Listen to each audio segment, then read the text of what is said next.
Okay, இந்த கற்பூரவள்ளி நல்லா கழுகுனது ஒரு 3 துண்டு. ஏன்னா இது வந்து ஒரு பிளாக் டீக்கு மட்டும் கிடையாது, ஹெல்த் சம்மந்தப்பட்ட அத்தனை ப்ராப்ளங்களுக்கும் நோய்களுக்கும் ஒரு தக்க ரெமெடி தான் இந்த இது. இப்போ இதை வந்து போட்டுட்டோம்.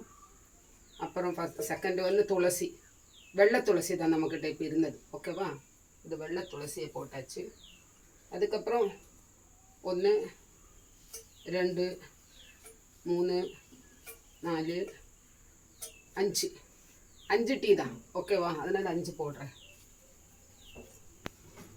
இப்போ வந்து எங்கள் ஆயா காலத்தில் இருக்கிறது தான் இது எல்லாமே.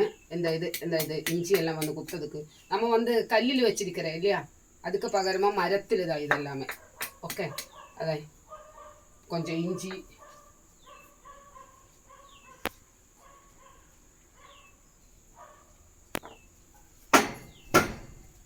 அப்புறம் கொஞ்சம் ஏலக்காய் பொடி. ஓகே, ஏலக்காய் பவுடர் பண்ணி வச்சிருக்கிறேன்.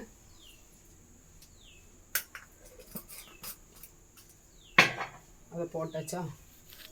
இப்போ ஆல்ரெடி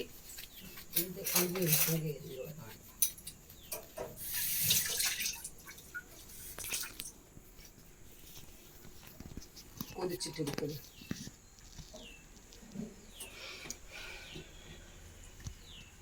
இது வந்து பிளாக் டீன்னு சொல்ல முடியாது, இது ஒரு மெடிசின்.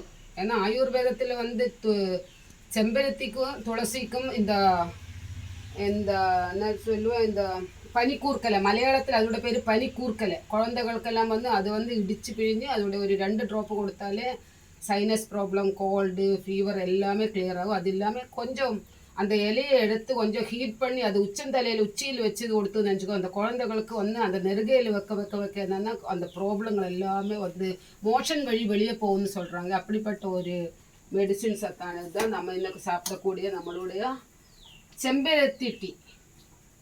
ஓகே, இந்த செம்பருத்தி டீ இப்போ கொதிச்சுட்டே இருக்குது. வாங்க, இப்போ பார்த்தீங்களா அந்த இது இப்போ ஆல்ரெடி டிகேஷன் ரெடி பண்ணி வச்சிருக்குது. ஓகேவா,